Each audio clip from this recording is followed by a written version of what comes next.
They doing anything in Cincinnati up there with the Pirates and Reds? I mean, the Reds are something of a local team. I mean, yeah, they really are. I mean, no, okay. I'm Marky, Billson, Tri-City Sports Now.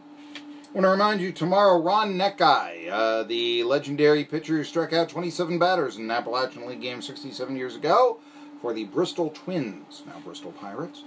They were a Pirates farmhand back then. Since then, they've been with what? The White Sox and the who else are they with? The Tigers and all right. Well, Ron Neckeye joins me tomorrow. Looking forward to that. Always wanted to speak. I spoke with him briefly yesterday. Also, Jake Hubbard, the University High basketball player who will be a college football player. Now that is quite. I mean, who does he think he is? Sam Clancy? I mean, yeah, come on now. Yeah.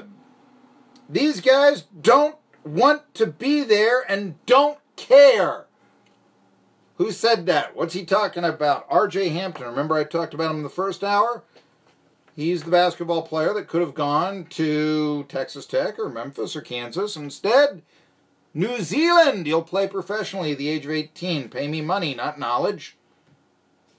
That really does seem a little harsh right there, what I just... And I don't blame him one bit. You get knowledge with money. Some of it cold, hard, and difficult lessons, but regardless. These guys don't want to be there and don't care. He's speaking of college basketball players. You know what? I think he's right. When you look at the transfer rates in college basketball, the one and done. When you look at players from Kobe Bryant to Moses Malone to LeBron James who said, nah, come on, I can play the pros, what the heck? Why do I want to lose a year of earning? And they got a point. And so does R.J. Hampton. School will be there. I can afford my own tuition if my basketball career goes right. And he's got a huge point. And the other thing, look at the graduates rates of men's basketball against that of football. Football's almost double. Yeah. There's a lot of truth to this with R.J. Hampton. These guys don't want to be there and don't care. Something else. I do think it's going to change eventually college athletics. I'm thinking about this morning, and I'm saying, you know, if they pay the players, what do you then do to SMU? You did this a while back. I guess you were ahead of the curve. Of course, he was cheating back then. But I guess your football program is permanently diminished, and you'll never compete for a national championship again. Sorry, but we're allowing what you did back then for everybody to do. I mean, that's... You know, that's one of the problems with the NCAA. That's kind of why I say, look, blow it up. Blow it up. Let the 5 conferences break away. You know, if the ETSUs want to be talking about student athletes while Tim Smith says, yes, I'm very happy we're going to be joining the Atlantic Sun, that means less class time for me. I'll miss more classes. Some student athlete. If they want to do that, all right, fine. But, you know, let's not at all be phony about this. Now, there is a flip side. Big flip side that I will point this out. I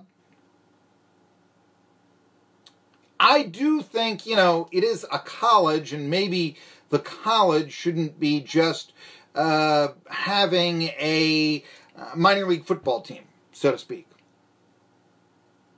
You know, if you're going to play for Tennessee, maybe you ought to be taking some courses. I do get that.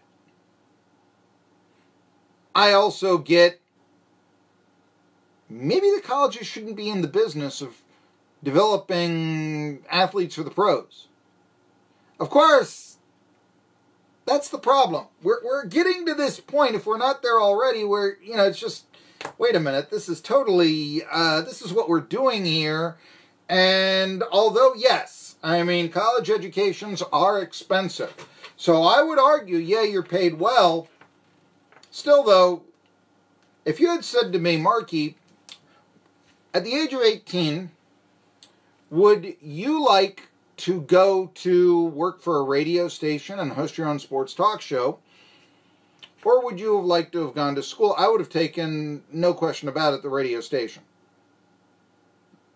If I knew what I know now, I realize that the big names usually go to places like Syracuse or Washington State, and so that makes the education very, very important. However, if it's around here, you know, and I used to always say this. I was very upset. I remember one time, and I was already off to college, and I was out of the area, and a radio station called me up and said, you know what, I went to UH, because I'd gone to UH too, and they called up my mother. I'd sent, you know, applications around and resumes around, and he said, we'd like to hire a young UH graduate. That sounds like a good thing, you know. Where I went to the radio station Kingsport. And I didn't find out about this until Christmas vacation. And I really went, Mom, why didn't you let me talk to these people? You know, because my mom was a college professor, and she could not imagine not wanting to get your degree before going out to work. And now we see what degrees cost, what they are, that you're learning, you know, anthropology or, you know, calculus or something that you really don't care about. Hey, look, I'm here to be a sportscaster, sports writer, something like that. I don't want to take Spanish. I'll worry about Spanish when I get my minor league baseball gig and I got to talk to the players. Then I'm motivated to do so. As of now, I can't possibly imagine this. I got ball games to watch, which I know sounds very, very lollygagging. No, you're a student. You should be out there. Wait a minute here. Let me ask you this. If you want to be an actor,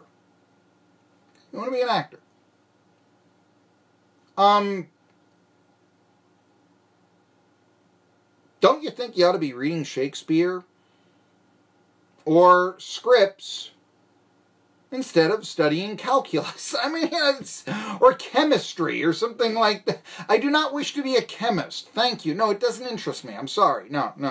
Going to the ballpark every day. I can't. It's in America. We can, you know, do this. You know, it's supposed to be the land of opportunity and all that. That's my idea of a good time. Going to the ballpark every day. I'm telling you this. When I worked in minor league baseball, and I mean, we had to get, you know, there to, you know, do our things in baseball early in the morning. I say that. I remember once, you know, telling, you know, why do you get to the ballpark so early? Why are you there at 7 in the morning and all this? Because I can't wait to get here.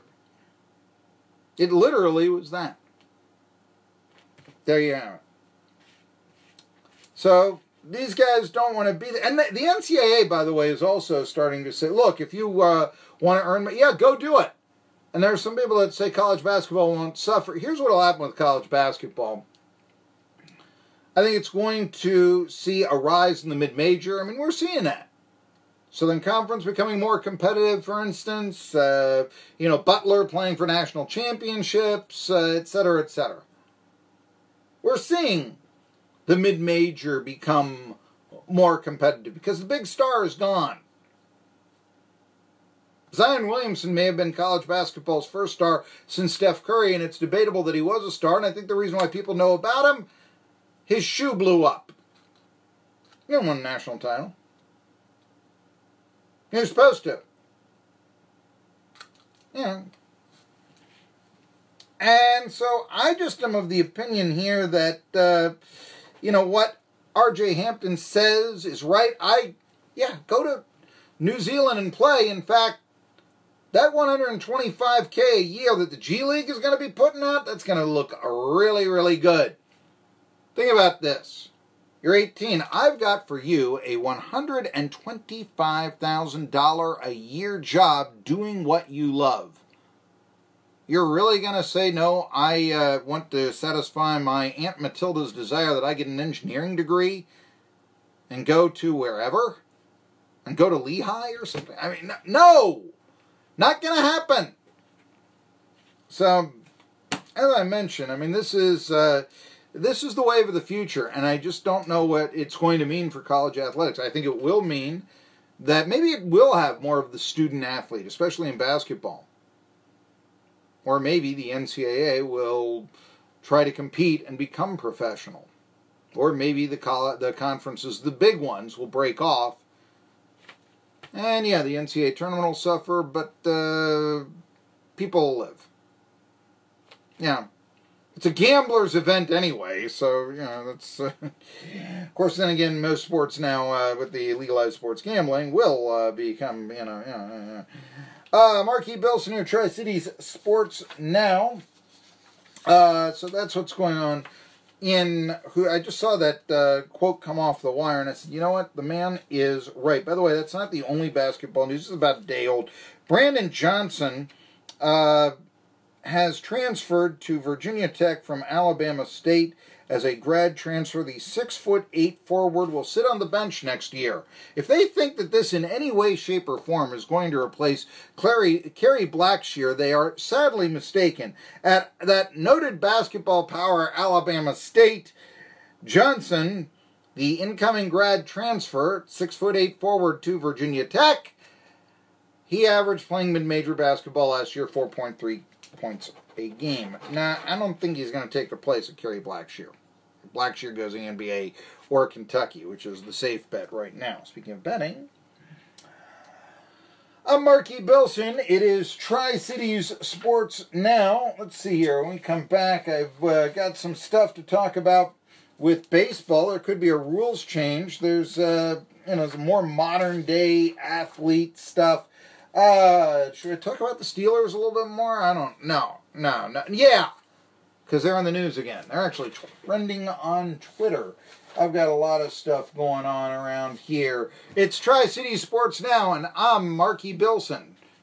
Come back after this, and you'll be hearing, we'll have a sports update. Matt Polly will be giving you that in our next break before I come back with a host of topics, including, could baseball players be actually reinserted into ball games? The Unicoi County